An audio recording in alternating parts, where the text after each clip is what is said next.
Assalamualaikum warahmatullahi wabarakatuh. Kami dari kelompok 3 akan mempresentasikan hasil kerja kelompok kami yang berjudul Konsep Struktur Ilmu Antropologi. Saya Eliana Nurfadilah, NIM 203210060 dari kelas PGMIB. Perkenalkan, nama saya Eliani Nurfadilah, NIM 203210061 dari kelas PGMIB. Perkenalkan, nama saya Duratul Hikmah dengan NIM 203210052 dari kelas PGMIB. Perkenalkan, nama saya Duratul Nasihah, NIM 203210053 dari kelas PGMIB. Pengertian ilmu antropologi. Antropologi adalah sebuah ilmu yang mempelajari makhluk manusia, antropos. Secara etimologi, antropologi berasal dari kata antropos, berarti manusia, dan logos berarti ilmu. Dalam antropologi, manusia dipandang sebagai sesuatu yang kompleks dari segi fisik, emosi, sosial, dan kebudayaannya. Antropologi sering pula disebut sebagai ilmu tentang manusia dan kebudayaannya.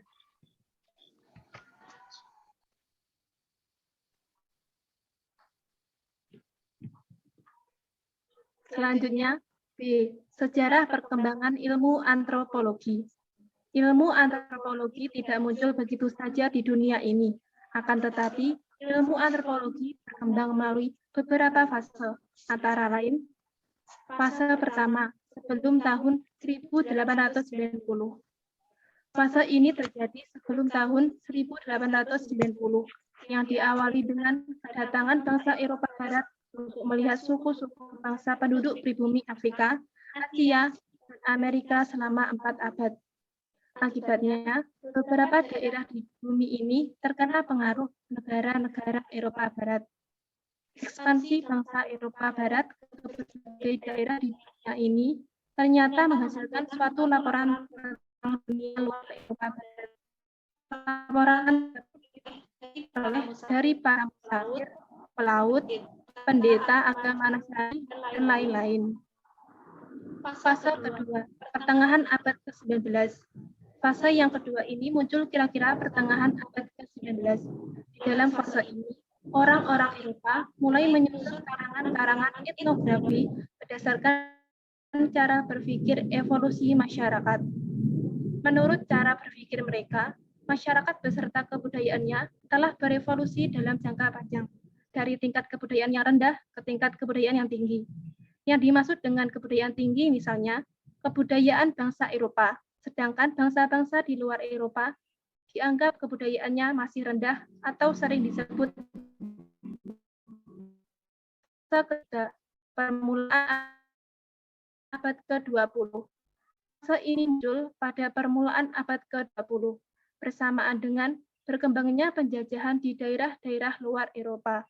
Pada fase ini, ilmu antropologi banyak dibutuhkan oleh bangsa penjajah untuk kepentingan pemerintahan jajahannya. Hal ini dikarenakan pemerintah kolonial mengalami permasalahan dengan penduduk pribumi. Fase keempat, sesudah tahun 1930. Fase ini berlangsung sesudah tahun 1930. Pada waktu itu, ilmu antropologi mulai mengalami perkembangan yang pesat pada jumlah bahan pengetahuan yang lebih valid, maupun dari ketajaman metode ilmiahnya. Teori ilmu antropologi. Teori evolusionisme deterministik. Teori ini sebagai teori tertua di deretan teori antropologi. Teori ini dikembangkan oleh Lewis Henry Morgan dan Edward Burbage Taylor. Teori ini muncul dari anggapan adanya hukum universal yang mengendalikan perkembangan semua kebudayaan manusia. Teori partikularisme dipelopori oleh Franz Boas tahun 1858 sampai 1942. Teori partikulasi berpandangan bahwa perkembangan tiap kebudayaan mempunyai kekhasan sendiri-sendiri dan tidak dapat digeneralisasikan ke dalam aturan atau hukum yang universal. Ketiga, teori fungsionalisme dikembangkan oleh Bronislaw Malinowski Chomsky tahun 1884 sampai 1942. Teori ini beranggapan bahwa semua unsur kebudayaan adalah bagian-bagian yang berguna bagi masyarakat di mana unsur-unsur tersebut berada.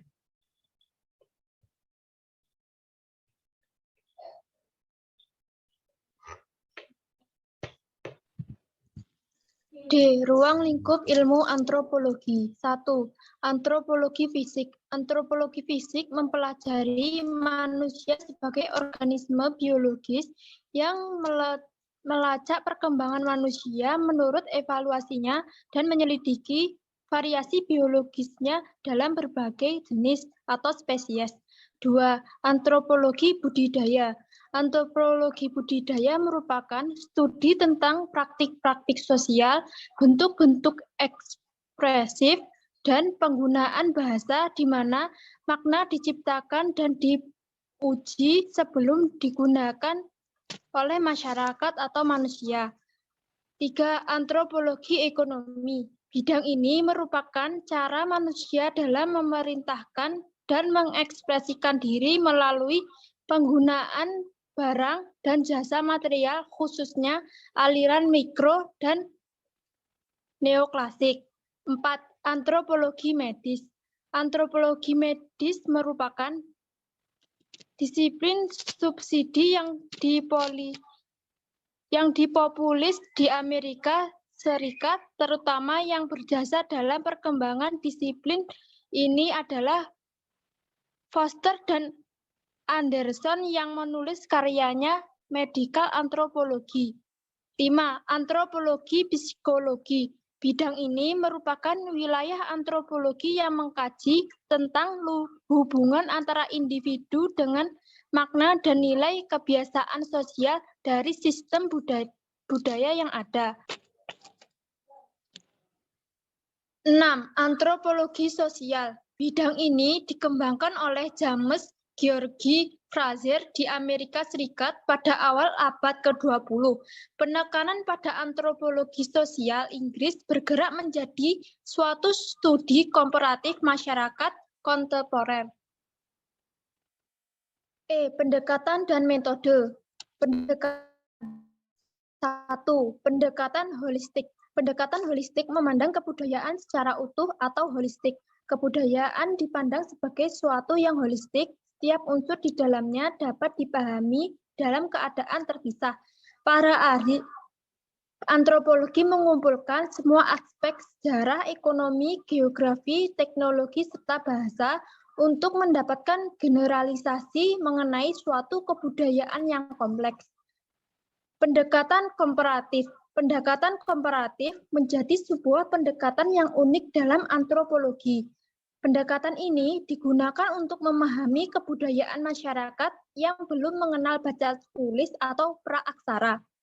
Para antropologi yakin bahwa setiap teori harus diuji pada sebanyak mungkin populasi di kebudayaan sebelum dapat diverifikasi. Pendekatan historik. Pendekatan ini berfokus pada asal unsur kebudayaan. Awalnya para ahli antropologi tertarik pada asal unsur kebudayaan, kemudian tertarik mengenai unsur kebudayaan yang khusus dan unik. Metode. 1. Kelangkaan metode yang baku. Antropologi dapat digolongkan sebagai keilmuan yang masih baru sehingga belum mengembangkan metode penelitian sistematis dan jelas. Hal ini dapat dilihat dan tulisan etnografis pada masa lalu yang menunjukkan sedikitnya perhatian pada metode penelitian. 2. Observasi partisipan. Observasi merupakan salah satu metode penelitian dengan melakukan pengamatan terhadap objek yang diteliti.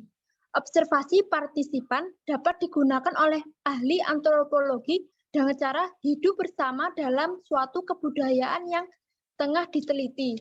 Ahli antropologi bukan hanya berinteraksi dengan orang dalam budaya tersebut, namun juga mempelajari bahasa dan aktif dalam kegiatan masyarakat tersebut. 3. In-depth interview. Wawancara merupakan salah satu metode penelitian yang sering digunakan dalam penelitian ilmu sosial. In-depth interview biasanya dikombinasi dengan observasi untuk mendapatkan hasil secara lengkap.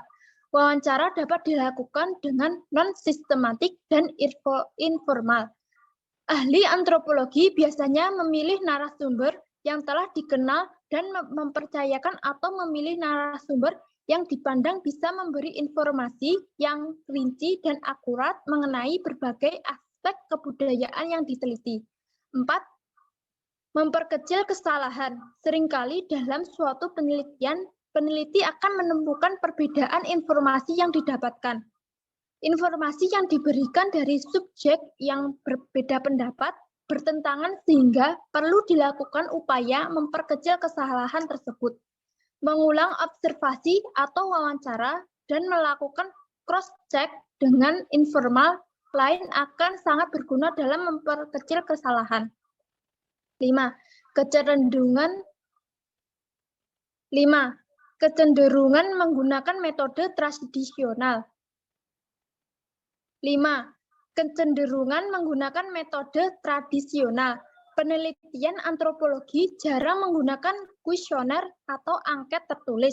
Hal ini dilakukan untuk menjembatani subjek yang sebagai buta aksara. Peneliti antropologi cenderung menggunakan metode antropologi tradisional meski saat ini mereka banyak mempelajari kelompok masyarakat modern.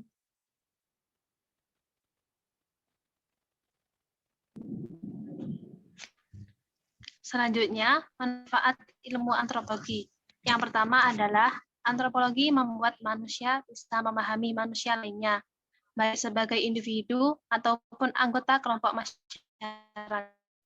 Kedua, mempelajari anggota antropologi, maka orang dapat memahami kedudukan manusia dalam masyarakat dan mendapatkan pengetahuan baru tentang dunia dan budaya lain.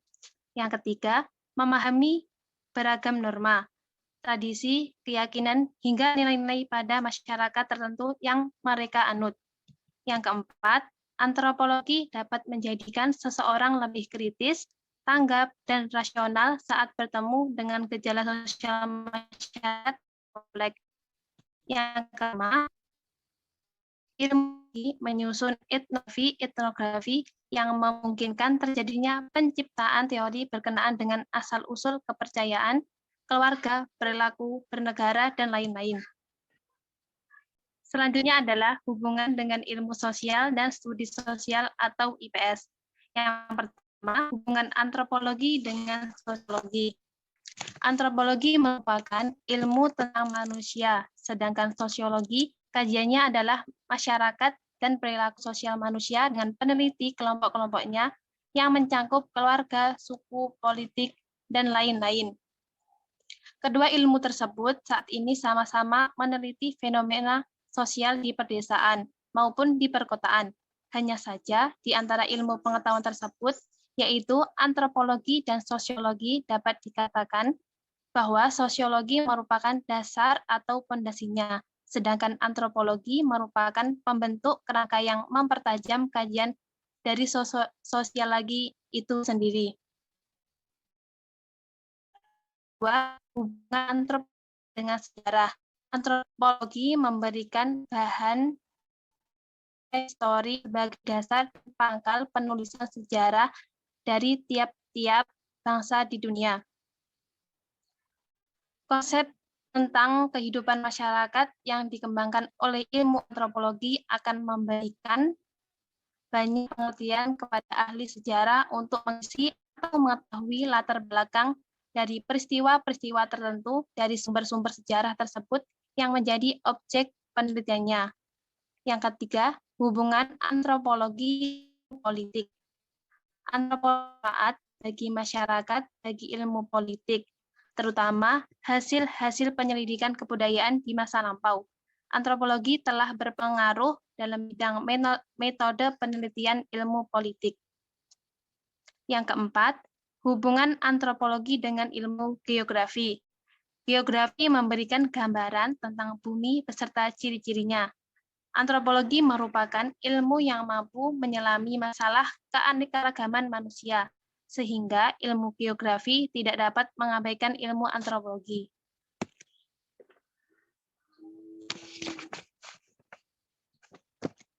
Sekian, terima kasih. Bila ada salah kata dari kelompok kami, mohon maaf sebesar-besarnya. Wallahul muwaffiq ila aqwamit thoriq. Assalamualaikum warahmatullahi wabarakatuh.